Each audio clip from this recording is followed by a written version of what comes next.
Bem-vindos a mais um episódio do Palavra de Honra, e no episódio de hoje nós vamos falar sobre o terceiro grande nome, por assim dizer, no que toca à defesa do racionalismo. Isto fazendo esta pequena revisão, muito sucinta obviamente, de que nós estamos a expor uma dualidade que se define maioritariamente por um lado racionalista e por um lado empirista. Dentro do lado racionalista, se bem se recordam, as personalidades que introduziram parte deste pensamento e a conjuntura temporal e o respectivo enquadramento que os localiza foram René Descartes e Baruch Spinoza, ou Benedicto Spinoza. Portanto, este terceiro defensor do racionalismo que nós vamos falar hoje e que nos vai ajudar bastante no que toca até um pouco da introdução do pensamento, da grande transformação e da grande revolução filosófica, até porque uma das grandes rivalidades foi precisamente contra o incomparável, ou pelo menos notório, Isaac Newton. Portanto, nesse aspecto ajuda-nos até a introduzir pelo menos esse estado de espírito da época, por assim dizer, esse zeitgeist. Ora, o pensador que nós vamos falar é o Leibniz, Gottfried Leibniz.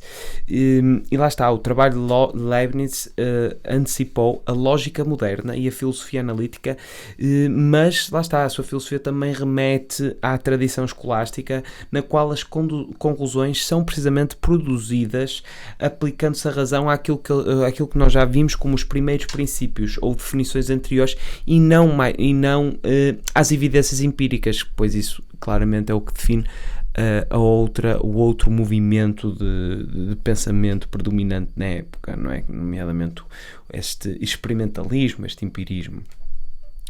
Ora, Leibniz também, vamos já falar de todas estas pequenas peculiaridades que caracterizam a propriedade intelectual dele. Obviamente que não vamos falar aprofundadamente sobre os seus adventos, tanto na física como até no próprio facto de... Vamos falar se calhar sucintamente sobre a sua rivalidade com Newton, porque foi disputada precisamente pelo entendimento de quem é que chegou primeiramente ao cálculo infinitesimal, se bem que depois veio-se a comprovar que ambos chegaram de formas independentes, o que é absolutamente louvável, né? Este choque destes dois grandes génios. Mas a verdade é que o Leibniz também foi quem introduziu o pensamento de zeros e uns, a partir até da própria ideia de monads, do monadismo, da monadologia, que nós também vamos falar aqui sucintamente. Obviamente que nunca um episódio não chega, e provavelmente dois também não chegariam, para nós falarmos com bastante detalhe sobre a obra deste pensador, apesar de, no que toca à própria filosofia, tanto é que ele debruçava-se mais, ou pelo menos as conclusões dele remontavam bem mais às posições matemáticas do que propriamente a subjetividades filosóficas, e então a obra filosófica dele não deixa de ser uma espécie de compilação de sinapses soltas, por assim dizer.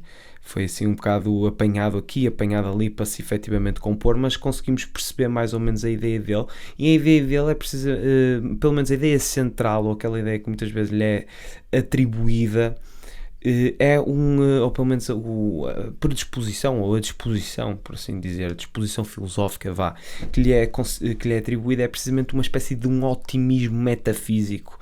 Nós vamos ver que até é um aspecto de conclusão desta averiguação dele da substância, mas ele é muito conhecido pelo seu otimismo, porque lá está, a sua conclusão é de que o nosso universo é, num sentido restrito, o melhor de todos os mundos possíveis que Deus poderia ter criado. Ora, essa ideia foi efetivamente muitas vezes satirizada por outros filósofos, como por exemplo o Voltaire, o pai da grande citação da natureza nada se perde, nem nada se cria, tudo se transforma. Pois ele usava muitas vezes com esta ideia de otimismo quase ingênuo por vezes, de acreditar que o mundo que nós tínhamos era o melhor que Deus poderia ter feito nessa espécie de universo, mas não deixa de ser uma parte central da sua obra. Apesar deste grande pensador, não é, de ter feito, e recordo que estamos a falar ali entre finais de século XVII, então já estamos mais ou menos situados nesta altura, só para terem mais esses 1650, 1660, 1670, por aí. Pelo menos na fase mais embrionária da vida dele, não era fase embrionária, quer dizer, na fase mais jovial, infanto-juvenil, por assim dizer. A verdade é que ele, apesar de decidir ser o seu pilar central, ele fez importantes contribuições para a física e para a tecnologia, e a verdade é que antecipou mesmo noções que surgiram muito mais tarde, na filosofia, na teoria das probabilidades, na biologia, na medicina, na geologia, na psicologia, na linguística e na informática. E ele escreveu obras sobre filosofia, política, direito, ética, teologia, história e filologia. Portanto, estamos só para dar aqui um bocado deste contexto do polímato, do grande polivalente que nós estamos aqui a falar, não é? Polímato, acho que é assim o termo até que aponta para um homem versado em múltiplas disciplinas, mas a verdade é que ele fazia um pouco de tudo. Isto caracterizava muitos destes grandes génios, não é? Esta versatilidade de eventualmente conseguirem abordar com profundidade diferentes áreas de conhecimento ou diferentes disciplinas, e a verdade é que isto caracterizava em total esta genialidade que foi o Leibniz. Ora, a sua realização mais notável foi precisamente a concepção das ideias de cálculo diferencial e integral, daí a própria ideia de que ele teria rivalizado com Newton a invenção do cálculo, não é? Do desenvolvimento do cálculo, porque havia desenvolvimentos contemporâneos de Isaac Newton, não é? Lá está, trabalhos matemáticos sempre favoreceram a notação de Leibniz como a expressão convencional do cálculo, enquanto a notação de Newton ficou sem uso. E, portanto, também fiz esta referência que eu tenho aqui apontada. E a verdade é que foi a disputa mais célebre da história da ciência. Foi esta que opôs Isaac Newton e Gottfried Leibniz. Isto já foi por volta de 300 anos, portanto vejam só como esta rivalidade se manteve presente, ou pelo menos ainda se mantém presente como uma grande oposição, por assim dizer. E na verdade é que, lá está, isto sugeriu mesmo, isto até é engraçado, porque foi nesta polémica que Newton afirmou uma frase que, vejam só o que ele disse: os segundos inventores não têm direitos, e aqui estou a citar isto para a rivalidade, porque a verdade é que esta oposição refletiu precisamente a singularidade dos seus protagonistas e deu-nos um bocado, ou pelo menos revelou-nos um bocado do seu caráter. Portanto, a parte de Newton o Newton fica um bocado considerado historicamente como uma pessoa vingativa e complexa, e mostra-nos o cientista, mas também uma espécie de místico. Já é sabido que ele também fazia alquimias e coisas deste género, portanto encara-se uma espécie de adiamento do julgamento final, onde cada qual presta contas e são feitos passados que o salvam ou condenam. Portanto, percebemos quase em cada palavra que Newton escreveu sobre a controvérsia, a profunda religiosidade com que ele entendia cada facto da vida, incluindo o facto científico.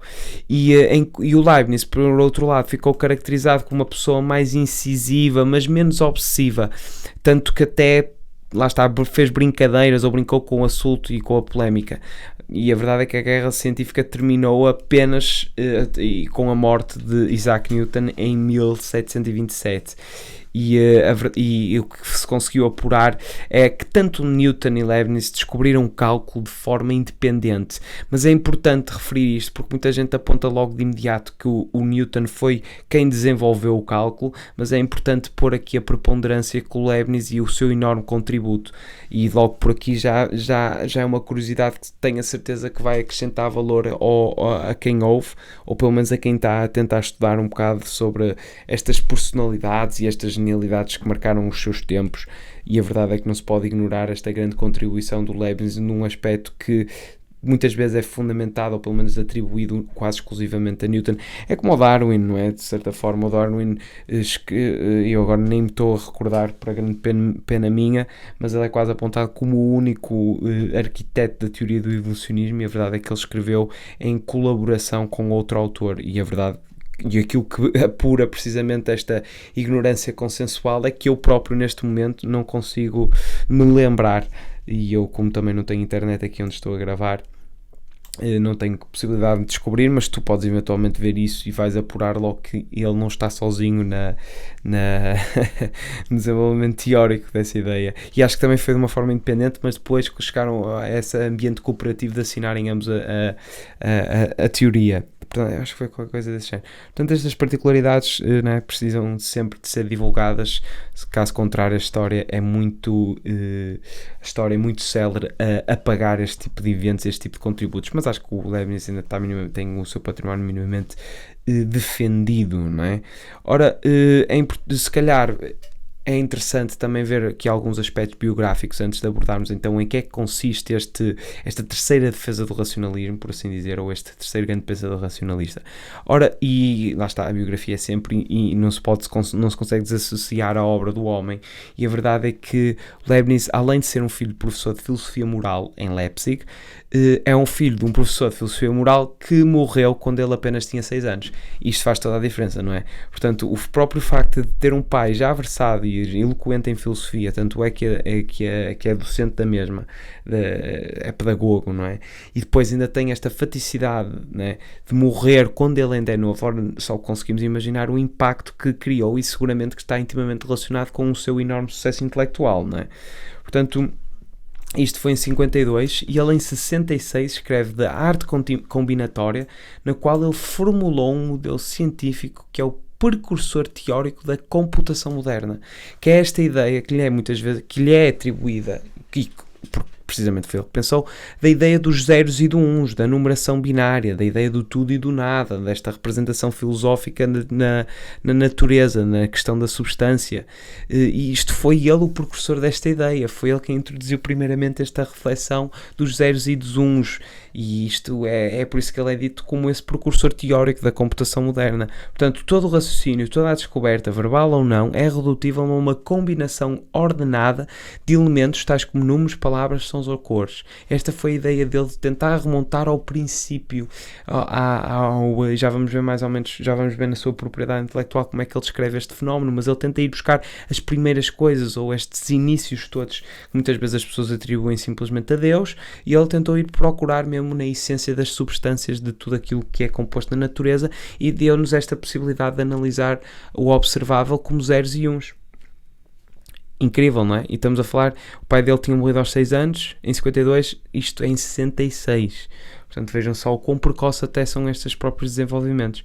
Portanto, na visão que ele teve da existência de uma característica universal, Leibniz encontrava-se 2 séculos à frente da época em que vivia, no que concerne à matemática e à lógica. Portanto, vejam o tamanho deste gênio, não é? E nós quase que muitas vezes remontamos apenas à ideia de Einstein para fazer uma caracterização do que é uma genialidade, e nós temos aqui pessoas que são completamente versadas em tantas e diferentes disciplinas que merecem, obviamente, estas vénias da nossa parte, né? Portanto, e outra curiosidade que eu também achei aqui interessante de apontar é que ele criou uma máquina de calcular superior à que fora criada por Blaise Pascal, porque esta fazia as 4 operações, esta era capaz de multiplicar e dividir. E se vocês bem se lembram, eu também fiz esta referência que Pascal criou uma calculadora para somar e para subtrair quando também era relativamente novo. Isto foi quase uma espécie de uma reverência a Pascal, pode até ter havido alguma intencionalidade de comunicar a essa geração descendente que ele era o seu sucessor, mas pronto, ele também foi contemporâneo de Newton, portanto foi uma idade ainda relativamente próspera no que toca ao desenvolvimento da intelectualidade e da coletividade humana, por assim dizer, não é? Porque temos logo 2 génios destes, um inglês e um alemão. Ora, relativamente à filosofia de Leibniz, não é? Ou seja, eu não sei se estou a dizer bem o nome dele. Ora, a filosofia dele, não é, pode ser vista como um conjunto de princípios da organização que estabelece relação de liberdade entre vários elementos do mundo. Ou seja, o que é que eu estou a dizer com isto? Estou a dizer que para Leibniz a razão é a possibilidade de estabelecer relações entre esses elementos, uma relação lógica que é organizada através da matemática. Portanto, primeiramente, os princípios da organização, não é que ele fala aqui, isto é o que caracteriza de certa forma a filosofia dele, que é a relação entre a liberdade e entre vários elementos do mundo e a organização deste fenómeno todo. Como é que a natureza se organiza, como é que a natureza se estabelece as suas relações, como é que faz toda esta grande interligação lógica, e tentar utilizar a razão para conseguir descortinar toda esta teia, por assim dizer. A filosofia dele é uma tentativa de encontrar estas substâncias que movimentam o mundo, que dão a força motriz para a movimentação do mundo, e depois naturalmente que as suas conclusões, por assim dizer, são expressas na linguagem matemática. Esta, no fundo, caracteriza a filosofia dele. E ele escreveu diversos ensaios, né? Mas apesar de tudo não expõe de um modo organizado e sistemático o seu pensamento filosófico. científico. E, apesar disto, nós conseguimos dizer que ele acreditava na existência no mundo, na existência no mundo, passo a citar, de uma ordem necessária, livre e que se organizava de uma forma espontânea. Portanto, essa ordem desenvolvia-se segundo o melhor modo possível dentro das várias possibilidades. E há uma infinidade de possibilidades, mas esta é a forma com que ele se desenvolve. Portanto, esta é a melhor. E nós já vamos ver como é que os silogismos que ele utiliza até para poder evidenciar de uma forma bastante racional esta própria ideia do melhor mundo possível dentro de uma infinidade de possibilidades. Portanto, a criação do mundo, tal como o encontramos, seguiu uma ordem geral e uma regularidade. E entre as diversas possibilidades de organização do mundo, Deus escolheu a melhor de todas, a que mais se assemelhava à sua perfeição e, obviamente, ou pelo menos também igualmente, a forma mais simples de todas. Ora, noutras palavras, o mundo que temos e no qual vivemos é o melhor mundo possível. Isto é importante ressalvar, ou pelo menos reforçar, porque isto não deixa de ser um bocado alicerçal na ideia de Leibniz. Esta ideia que também foi satirizada, não é? Não deixa de ser uma ideia central. Até para depois, quando nós estivermos a introduzir a monadologia, para nós entendermos como isto está sempre presente. Portanto, o mundo existente era uma possibilidade e realizou-se seguindo uma regra que não é necessária, mas que foi aceita de forma livre pelos elementos que configuram o mundo tal como ele é. Ou seja, é aqui entra a tal ideia de espontaneidade. Não era absolutamente necessária esta ordem, porque não existe essa rigidez na concepção da fenomenologia natural e na fenomenologia do mundo, por assim dizer, mas foi uma espontaneidade, mas desenvolveu então o melhor. E as possibilidades de organização do mundo, no fundo, são infinitas, mas foi Deus quem escolheu, de uma forma livre, e entre elas, essa melhor possibilidade, e fez isso utilizando a razão. A razão é fundamental para este aspecto, a ideia racional, esta ideia de relação racional entre Deus e criação, ou Criador e criação. E nós, apesar de sermos animais, não é, temos razão. E, portanto, temos uma espécie de legado comunicacional com este Criador, com este grande designer, pelo menos com a ideia de Deus. Portanto, esta criação do mundo foi criada através de razão. E nós, como temos esta faculdade, conseguimos depreender racionalmente estas relações entre estes diferentes elementos na natureza. Porque quando nós vemos o fruto que sai de uma árvore, isto é razão no seu esplendor. E nós temos a capacidade racional de conseguir determinar causalidade e consequência neste fenómeno. Pronto, é um pouco por aqui. Portanto, dizer que o mundo tem uma ordem não é o mesmo que dizer que no mundo é necessário haver uma ordem, ou dizer que o mundo necessita de uma determinada ordem. É importante referir um pouco esta oposição, porque o facto do mundo ter uma ordem não é o mesmo que dizer que ela tem que ter uma ordem. É precisamente uma coisa não valida necessariamente a outra. Portanto, a necessidade faz parte do mundo da lógica, ou seja, do mundo da razão, e não do mundo real. Portanto, o Leibniz, assim, diferencia a verdade de razão, a verdade da razão, da verdade de facto. Portanto, enquanto que as primeiras são imprescindíveis, não obedecem à realidade e repetem-se indefinidamente, não trazem nada de novo e são inatas.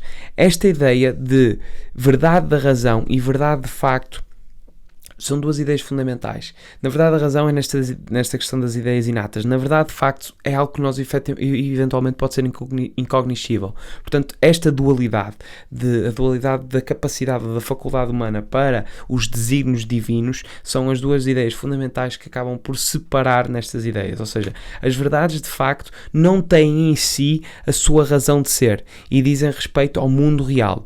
Elas são a realização de um dos inúmeros mundos possíveis.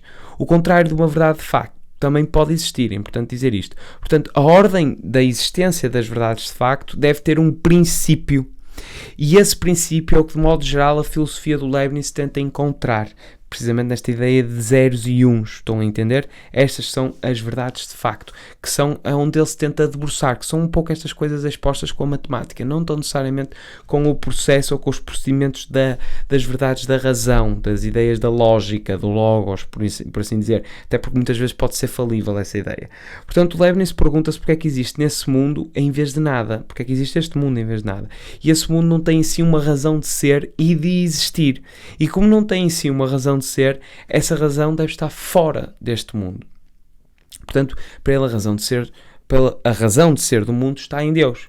E se nos perguntarmos porque é que este mundo é assim, a resposta é simplesmente que é assim porque é o melhor mundo possível e é por isso que Deus escolheu ser desta forma. Portanto, estamos a ver um pouco este otimismo metafísico na explicação de que isto pode estar quase num domínio, uma dimensão supraterrena, porque a explicação do propósito da existência do mundo não se encontra no próprio mundo, mas sim fora dele. Portanto, tem que ser fora na ideia de Deus.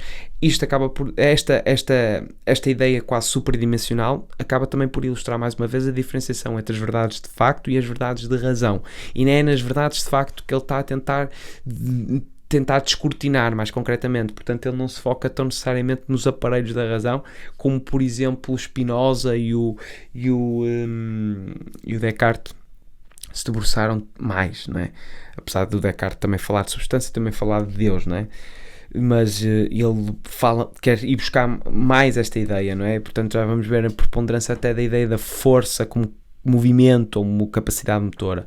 E lá está, precisamente por isso, outro aspecto inovador em Leibniz é precisamente a sua teoria da natureza, que era isso que ele estava, de certa forma, a preludiar ou iniciar. Porque ele inicialmente acreditava que a natureza não dava saltos. Isto é uma situação precisamente dele. Ou seja, para que algo na natureza passe, não é? Ou tenha esta fase esta transição, ou este momento de transformação, por dizer, ou seja, para que algo na natureza passe a ser outra coisa, ela tem que passar por todos os graus intermediários, por assim dizer, que existem entre o que ela é e o que ela vai ser. Ora, isto muito rapidamente, um exemplo que ilustra bem aquilo que eu estou a tentar dizer é que para uma criança se tornar adulta, ela tem que passar por todas as fases intermediárias, evidentemente, não é? Portanto, só que mais tarde, nos seus escritos, ou pelo menos nas suas reflexões e indagações, ele desenvolve ou formula este conceito, o conceito de força, ou da ação motora, que é a capacidade de algo produzir determinados efeitos. Por exemplo, os nossos músculos têm a capacidade de movimentar os membros, ou seja, de movimentar outros objetos e, portanto, de gerar efeitos sobre todos os membros e os respectivos objetos. Portanto, esta ideia também foi fundamental, não só para ele, mas como para Newton também. Esta ideia da ação-reação é praticamente nos alicerces intelectuais do Newton, não é? Da força gravítica, se tudo estamos a ver com estes primeiros passos, até esta cálculo one-on-one, não é? Mas a força é mais do que simples movimento para Leibniz. A força é algo colocado na natureza por Deus e não é somente uma capacidade das coisas naturais, mas um esforço de um movimento ou de um efeito que pode acontecer se não for interrompido por uma força maior. Portanto, a essência das substâncias é o agir. A força é, sim, a essência do mundo natural. E esta ideia de substância é absolutamente essencial porque nós aqui conseguimos introduzir um pouco desta ideia de monadologia ou a ideia dos mónadas. Os mónadas são ideias fundamentais apresentadas por Leibniz e esta é uma parte essencial que eu até gostava de ressalvar para, se eventualmente quiserem saber um bocadinho mais, quase debruçarem-se quase exclusivamente nesta ideia de que é um tema central na filosofia de Leibniz. Se eventualmente preferirem atalhar para os desenvolvimentos e as suas inovações no campo da matemática e da física e no desenvolvimento de cálculo, muito bem, mas na filosofia esta é um pouco da ideia central. Ora, o que é um mónada? Nesta ideia da praticabilidade, da preponderância de substância. Um mónada é um conceito-chave na filosofia do Leibniz. Ou seja, no sistema filosófico do Leibniz, este significa substância simples. Isto é quase como os átomos da natureza. Os mónadas são quase como os átomos da natureza. É um pouco esta a consideração. Portanto, teoricamente, são substâncias simples, diferentes entre si, sem extensão, indivisíveis e eternas. E somente Deus pode criar ou destruir os mónadas. Cada mónada vê o mundo do seu ponto de vista e elas não se comunicam entre si. Qualquer mudança de mónada tem que ser o resultado de um processo interno, pois nada externo pode interferir nela. E lá está, esta ideia do como é que nós podemos identificar a substância das coisas, não é? Porque se eventualmente eu tiver aqui um telemóvel e se eu quiser descobrir a substância deste telemóvel, o que é que o caracteriza, mesmo que eu andasse a abrir o telemóvel, visse a placa gráfica e tudo isso, eu mesmo assim não conseguia apurar a substância. Portanto, ele faz esta definição da monadologia, um pouco para ele é isto. Os mónadas são todos estes átomos em contacto de forma esta coletividade, por assim dizer, mas que acabam por fazer uma caracterização um bocado maior do que nas suas individualidades respectivas. Portanto, é esta ideia de substância, de como é que podemos apurar a substância. E para ele isto é essencial, é tipo um alicerce total na obra dele, que é perceber como é que nós identificamos a substância das coisas, não é? Isto já vimos que foi uma dor de cabeça muito grande para Aristóteles e para esses pensadores todos. Portanto, ele deu aqui esta caracterização do mónada. Portanto, cada mónada tem o seu ponto de vista, não é? Mas eles não se comunicam entre si, como cada átomo, por assim dizer. E nós vamos ver que ele também vê isto, faz estas observações para o homem e para o animal também. E mesmo para Deus. Porque Deus é também uma mónada, não sei como é que ele diz. Mas ele percebe o mundo de todos os pontos de vista, Deus, não é? Naturalmente. De todos os pontos de vista possível. Enquanto que os outros mónadas percebem e representam o mundo somente do seu ponto de vista. Deus é o mónada das mónadas, por assim dizer. É um mónada com memória, mónadas com memória compõem a alma dos animais e os mónadas que têm razão formam um espírito humano. E isto é essencial porque acaba por ser a definição. Eu lembro perfeitamente, também estava a falar com um amigo meu, ele dizia, o animal tem uma aprendizagem, se ele se queimar, ele não vai lá e não repete a ação, portanto ele também tem uma espécie de apreciação do real, também aparentemente é racional, mas nesta ideia do Leibniz ele era apenas mónadas que com memória, por assim dizer, não é tão necessariamente com razão, porque isso seria o espírito humano, não é propriamente uma ação de razão, é uma ação de memória que o evita queimar-se outra vez. Podia-lhe ter dito isto na altura, mas infelizmente ainda não estava a estudar com Leibniz, estava noutro ponto, mas acabei por refutar na mesma, mas de outra forma. Felizmente, não é? Mas isto é o problema também de uma pessoa ser minimamente versada em filosofia, é que consegue encaminhar as conversas para onde quer, e se eventualmente as coisas estão a correr mal, uma pessoa fala sempre de definições e acaba por empatar ali o debate. Mas não deve ser feito, naturalmente. Por isso é que nós temos que fazer quase como nós, ou pessoas interessadas e curiosas, evidentemente. Não é só exclusivamente quem é o filósofo ou quem se caracteriza e prima pela filosofia. Qualquer pessoa que eventualmente tenha esta curiosidade indomável e todos os dias quer aprender algo mais do que no dia anterior, tem esta obrigatoriedade também de se defender com o mínimo de força possível, não é? Quase como um karateca de cinturão preto vai utilizar a sua capacidade técnica exclusivamente para se defender com o mínimo possível e não para atacar, não é? Porque senão qual seria a piada? Portanto, nós também devemos levar as nossas vidas desta forma, não é? Não vamos estar simplesmente a querer destruir pessoas argumentativamente e tentar induzir crises existenciais a todas as pessoas que tentam privar connosco só pelo regozijo de assim ser. Isto também é esta recomendação para se eventualmente tu estiveres a utilizar conhecimento como essa, com intuitos bélicos, por assim dizer. Portanto, lá está, esta ideia de Deus é bastante interessante, não é? Mas esta ideia relativamente aos animais e aos seres humanos, igualmente interessante se revela, não é? Portanto, nos mónados superiores da alma humana, os entendimentos confusos indicam a nossa imperfeição e as dependências que temos de matéria. Isto é importante sublinhar isto, as dependências que nós temos de matéria, porque nós, apesar de sermos racionais, estamos no mundo animal, estamos no mundo material, e a nossa perfeição, por outro lado, está na força, na liberdade e nos pensamentos diversos, está na mente. Portanto, esta dicotomia apresenta-se outra vez nesta propriedade intelectual tão distinta de tantas outras, não é? Portanto, é importante termos sempre presentes esta ideia de matéria e de mente. Se bem que a nossa perfeição, ou como dizia, não sei se era Pascal ou Thomas Hobbes, mas um deles seguramente disse isto recentemente, porque eu lembro de ter dito isto nos episódios antecedentes, que era precisamente o facto de a tarefa do homem é pensar. É nesse exercício recreativo onde ele atinge essa aidamonia, não é? Ou essa ataraxia, essa perfeição, essa plenitude, por assim dizer. E o Leibniz aqui concorda, apesar de nós termos limitações materiais bastante diversificadas, não é? Portanto, o nosso corpo e o corpo dos animais é uma reunião, uma convergência de mónadas que somente se mantêm agregados por causa da nossa alma, que é a mónada dominante. Portanto, as mónadas do corpo e as mónadas da alma seguem leis independentes. As do corpo seguem leis mecânicas, a tal ideia mecânica newtoniana e tal, e as da alma as leis dos propósitos que pretende alcançar. Portanto, corpo e alma vivem em harmonia graças a uma perfeita ordem estabelecida por Deus quando criou ambas, apesar de ele revelar precisamente que é uma espécie de superioridade relativamente à alma. e a ideia é que as duas coisas não são, enquanto que uma é mecânica, não é? Então estamos obrigatoriamente dependentes, não é? Das forças, do domínio físico da realidade.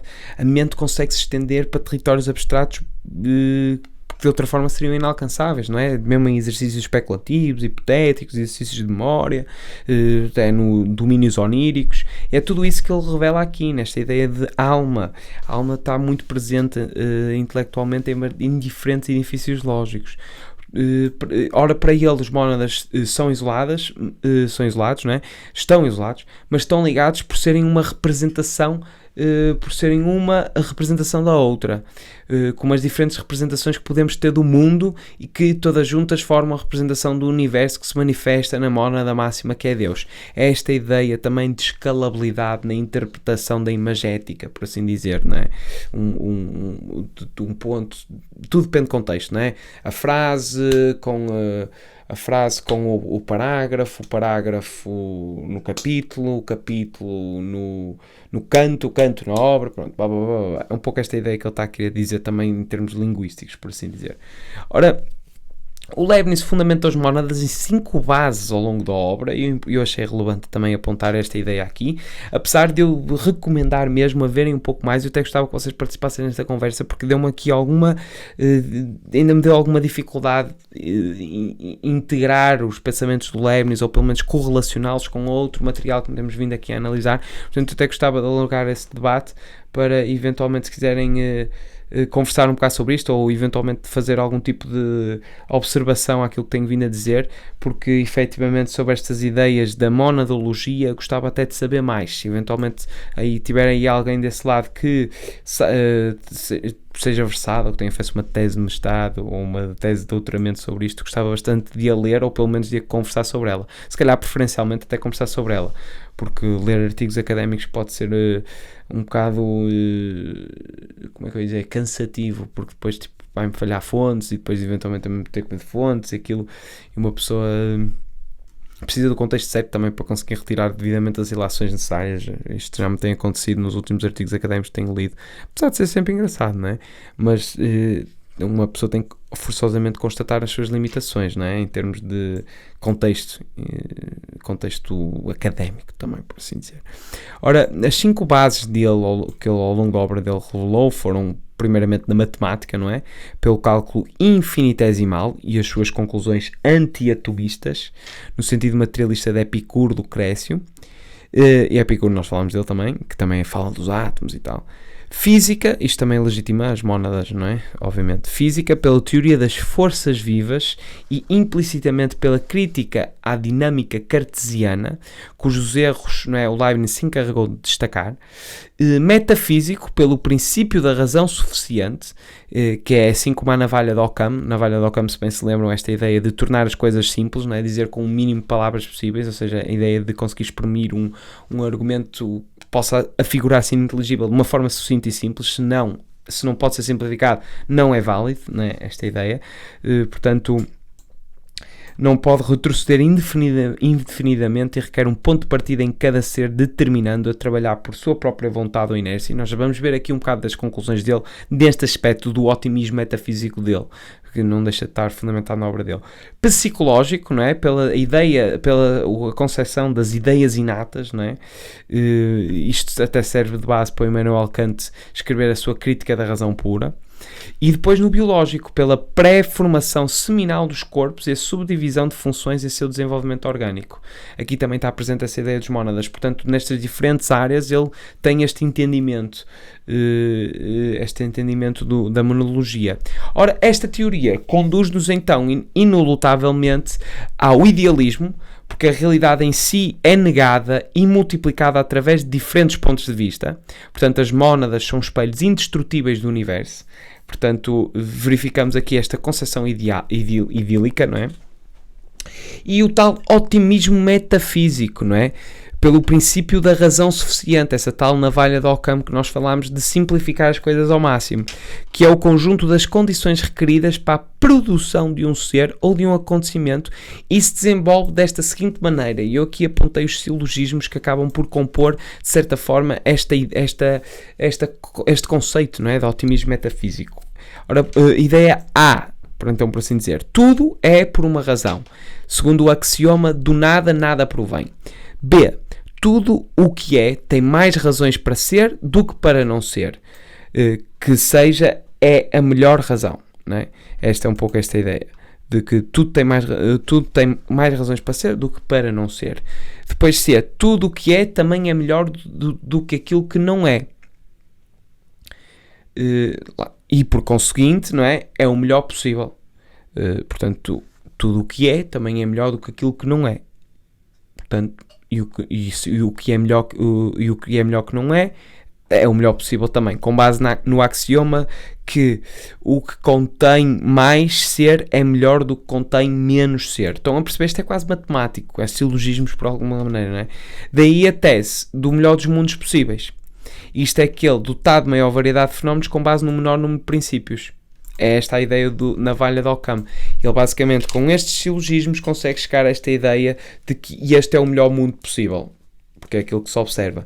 Então basicamente tudo é por uma razão, tudo o que é tem mais razões para ser do que para não ser, e tudo o que é também é melhor do que aquilo que não é. E com estas ideias de simplicidade ele consegue-nos atribuir esta ideia.